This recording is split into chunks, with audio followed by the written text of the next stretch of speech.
तो hello friends, आज का वीडियो है रिवॉल्ट बाइक के स्पेयर पार्ट के अकॉर्डिंग तो और कुरियर के अकॉर्डिंग। तो कहने का मतलब आज ये है कि ये रिवॉल्ट्स के इंडिकेटर्स है KTM के, ये 320 रुपये का जोड़ी है। ये ओरिजिनल है KTM के, अपने रिवॉल्ट में आराम से फिट हो जाते हैं और इसका लाइट भी बहुत ज़्यादा है। उसके बाद में ये एक्सीलेटर्स है रिवॉल्ट के। उसके बाद में ये लाइट मॉडिफिकेशंस किट है रिवॉल्ट का RV400 का। उसके बाद में ये रॉयल इनफील्ड का की सेट है। देखो ये जेन्यून ओरिजिनल है। हाँ, ये मैं RV400 में पावर बटन की जगह ये पे इंस्टॉलेशन करके देता हूँ और ये लॉन्ग लास्टिंग है। ये एक्चुअली ये ओरिजिनल है जो शोरूम से ख़रीदे हुए हैं। उसके बाद में RV400 के ये फ्रंट साइड के ब्रेक पैड है, यहाँ पे एक कुछ 6 या 7 का सेट है। उसके बाद में ये बैक साइड के ब्रेक पैड्स है वो RV400 के। उसके बाद में ये है DC RV400 के DC से। उसके बाद में बेरिंग्स है, ये एस्केप का, कस्टमर को मैं एस्केप का ही बेरिंग देता हूँ। ये 6201 है और ये 6302 है, आगे पीछे के बेरिंग्स अभी पूरे पैकेट में है। उसके बाद में ये RV400 के लीवर्स है, लेफ़्ट एंड राइट लीवर्स, जो अपने यहाँ पे जो कट ऑफ सेंसर है, जो स्विच है, परफेक्ट काम करता है। इसको टेस्टिंग हो चुका है, ये मेरे पास से कुरियर होते रहते हैं या तो कस्टमर लेते रहते हैं हमेशा, तभी मैं वीडियो बना रहा हूँ। ये लेफ़्ट है, ये राइट है, परफेक्ट स्विच को ऑन ऑफ कर देते हैं, कट ऑफ कर देते हैं। तो और ये चार्जर्स है। तो अभी बताना चाहता हूँ, मेरे पास भी ऑल ओवर इंडिया से मेरे स्पेयर पार्ट्स जाते हैं, ऑल ओवर इंडिया से मेरे पास चार्जर रिपेयरिंग के लिए आते हैं। तो अभी ये देखो, ये 2 चार्जर रिपेयरिंग हो चुके हैं। ये एक चार्जर रिपेयरिंग हो जाएगा, इसको पैकिंग हो चुका है। ये दूसरा भी इसको पैकिंग करना बाकी है। ये देखो चार्जर इस साइड में, हाँ ये रिपेयरिंग हो चुका है। इसको पैक करके भेजना है, उसको भी कुरियर करके पैक करके भेजना है। ये प्रोसेस में है, इसका रिपेयरिंग चालू है। और भी एक है, हाँ ये भी एक प्रोसेस में है, इसका भी रिपेयरिंग चालू है। तो अभी मेन पॉइंट पे आते आते अभी ये ऐसे इस तरीके से मैं कुरियर करता हूँ। कुरियर बनाने से इसका नाम, कस्टमर को इसका वीडियो बनाता हूँ, उसके अंदर क्या पैक किया उसके हिसाब से पैकिंग किया, बाद में इसको पैक करके व्हाट्सएप पे सब दे देता हूँ। उसके बाद मेरे को इस तरीके से सब सारे कुरियर पैक हो चुके हैं। इनको जो जो चाहिए, अभी इसमें से भी हाफ़ मटेरियल अभी जितने भी वीडियो में दिख रहे हैं सबको हर एक का रिक्वायरमेंट है। तो ये मैं मंडे या ट्यूसडे ये 2 दिन रखता हूँ कुरियर के लिए। पूरा वीकली सबका रिक्वायरमेंट रहता है, तो मैं सबका लिस्ट बना लेता हूँ, जिनको जिनको क्या चाहिए तो उनसे व्हाट्सएप पे मंगा लेता हूँ। उनका address, pin code, contact number और उनको क्या चाहिए उनको मैसेज में व्हाट्सएप में टाइप करने के लिए बोल देता हूँ। फिर मंडे या ट्यूसडे ये मैं पूरा ये 2 दिन कुछ बाइक का काम नहीं करता हूँ, कोई चार्जर रिपेयरिंग का काम नहीं करता हूँ, सिर्फ कुरियर का पैकिंग करता हूँ। फिर ऑल ओवर इंडिया में मेरे कुरियर जाते हैं। ये जेन्यून है, ये होममेड है एक्चुअली, लेकिन आपके लिए स्पेयर पार्ट्स बहुत इंपॉर्टेंट है। तो ये रिवॉल्ट के जेन्यून स्पेयर पार्ट्स है।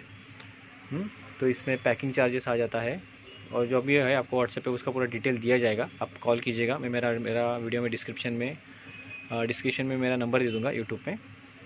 और अभी देखो इस तरह से सब पैकिंग हो चुके हैं, चार्जर भी पैकिंग हो चुका है। अभी बहुत सारे इसमें मटेरियल पैकिंग होना बाकी है। तो अभी मेन पॉइंट है, आपको अभी बताता तो ये जो स्लीव्स है, ये देखो ये जो स्लीव्स है बैटरी के स्लीव, तो अपना बैटरी का जो कनेक्टर होता है प्लस माइनस, वो जलते रहता है। उसका रीज़न है कि आपके कट ऑफ सेंसर चले जाते हैं, जो ब्रेक के लीवर के नीचे रखते हैं। सबको पता रहता है कि मेरे चालू है, किसी का बोलते बंद रहता है। उसके वजह से क्या हो जाता है, इसका 1 सेकंड का टाइम डिले हो गया तो क्या हो जाता है, बैटरी का कनेक्टर जलना चालू कर देता है। तो इस तरह से ये बैटरी के ये पिन्स ब्लैक हो जाते हैं। तो फिर बैटरी का जो ब्लैक होते हैं, या फिर बैटरी के कनेक्टर के ब्लैक हो जाते हैं। जो बाइक में ऑरेंज वाला कलर जो वायर रहता है वो ब्लैक हो जाते हैं। तो इसका यूज़ कैसे करना है मैं आपको बताने देता हूँ। इसमें बता देता हूँ कि इसमें एक शार्प एज है एक साइड में, हाँ ये देखो ये साइड में शार्प एज है, हाँ ये देखो ये शार्प एज है और ये साइड में प्लेन है। तो जो शार्प एज वाला रहता है ना वो, हाँ ये ऐसा बॉटम साइड में चला जाता है। ऊपर प्लेन रहते हैं, नीचे शार्प एज वाला रहता है। इस पर ऐसा लगा दिया, इस पर WD-40 मार दिया पूरा पिन पे, हाँ और इस पर भी पिन पे ऐसा इस पर लगा दिया। इसको हल्का सा ऐसे दबा दिया हाथ से, हाथ में दबाने के बाद में ऐसा इसको भी ऐसा उल्टा किया और उसमें WD-40 मारना है, इस पर भी पूरे बॉडी पे और बैटरी के कनेक्टर में भी। फिर बाद में ये पिन को ऐसा सीधा रख के सही से रखना है एकदम आराम से, और धीरे धीरे यहाँ ऊपर हेड साइड पे हाथ से मारना है, हाथ से टैप करना है, जोर से प्रेस करना है, ताकि वो धीरे धीरे जाके लॉक हो जाएगा।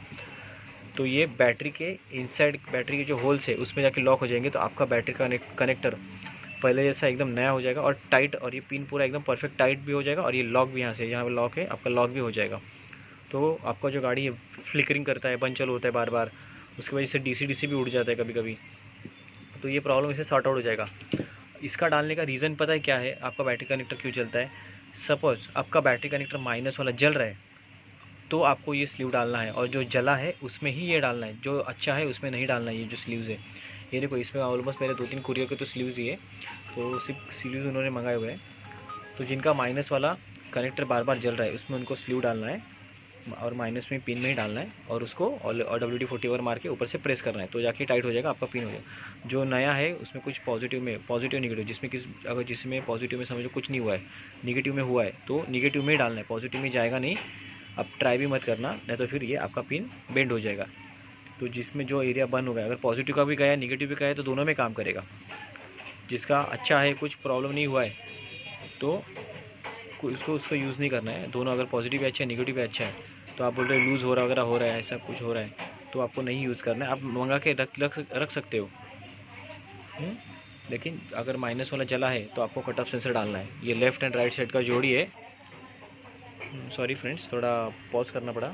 तो जब आपका माइनस वाला पिन जल रहा है तो आप ये स्लीव डालो। अगर मेरे से सिर्फ स्लीव भी मंगाओगे और आप डालोगे, और 5-10 दिन बाद में फिर से आप बोलोगे कि मेरा स्लीव जल रहा है, मेरा बैटरी कनेक्टर जल रहा है, तो इसका रीज़न ये है कि आपके कट ऑफ सेंसर गए हुए हैं। कट ऑफ सेंसर को कैसे चेक करना है, आप बाइक आपका रन कीजिएगा, हल्का सा आगे का ब्रेक दबाइएगा, आपका रीजनरेटिव आना चाहिए। रीजनरेटिव अगर आपकी गाड़ी में यही सेंसर लगे हुए हैं, और आपका अगर आप ब्रेक दबाते हो और रीजनरेटिव सिस्टम आ रहा है, थोड़ा सा हल्का सा प्रेस करते ही आपको रीजनरेटिव चालू हो रहा है। फ्रंट के लिए और फ्रंट ब्रेक दबाओगे तभी भी चल रहा है, बैक ब्रेक दबाओगे तभी भी चल रहा है, आपका रीजनरेटिव सिस्टम आ रहा है, चार्जिंग सिंबल बता रहा है बैटरी के साइड में, तो समझ लेना आपके कट ऑफ सेंसर सही है। सिर्फ बैटरी कनेक्टर में पिन में प्रॉब्लम है, तभी आप लगा सकते हो। लेकिन आपका कोई भी अगर ब्रेक दबाने पे पीछे का रिलेट नहीं चल रहा है और रीजनरेटिव चालू नहीं हो रहा है कोई भी एक में ब्रेक में, तो आपको ये पिन लगाना है। आपको कोई भी पॉइंट जला होगा माइनस का प्लस का, तो आपको ये पिन लगाना है और ये स्विच लगाना है। अगर आप बाद में अगर सिर्फ पिन मंगाओगे और पिन डालोगे गाड़ी में और बाद में तभी भी आप चलाओगे, बाद में फिर से अगर आपका पिन ख़राब हो जाएगा, बैटरी का जलने लगा, ये भी जलेगा वो भी जलेगा, तो इसका मतलब आपके कट ऑफ सेंसर गए हुए हैं, तो आपको ये स्लीव भी नहीं काम करेगा। तो जिनका जाता है तो उसमें कट ऑफ सेंसर का ये सेट आ जाता है लेफ्ट एंड राइट का, तो इनको पहले इंस्टॉल करना है, इसके बाद में इंस्टॉल करना है, तो आपका हमेशा के लिए वो प्रॉब्लम निकल जाएगा। हमेशा के लिए जो जलने का, जो बार बार जल रहा है आपका बैटरी का कनेक्टर, उसका रीज़न यही है कि आपके कट ऑफ सेंसर जाते हैं तभी ये पिन चलता है, आपका बैटरी का पिन जलता है, तब जाके इसके हम इंसर्ट करते हैं। तो इस तरीके से हर एक पार्ट्स में कुरियर करता हूँ, चार्जर भी रिपेयरिंग करता हूँ, कुरियर कर देता हूँ। और ये सब पूरा जेन्युइन है, कुछ इसमें फेक वगैरह ऐसा कुछ इसमें बात नहीं है। ओके फ्रेंड्स, तो जिनको जिनको चाहिए रहेगा तो मुझको कांटेक्ट कीजिएगा, मैं मेरा डिस्क्रिप्शन पर नंबर दे देता हूँ। Okay, thank you friends.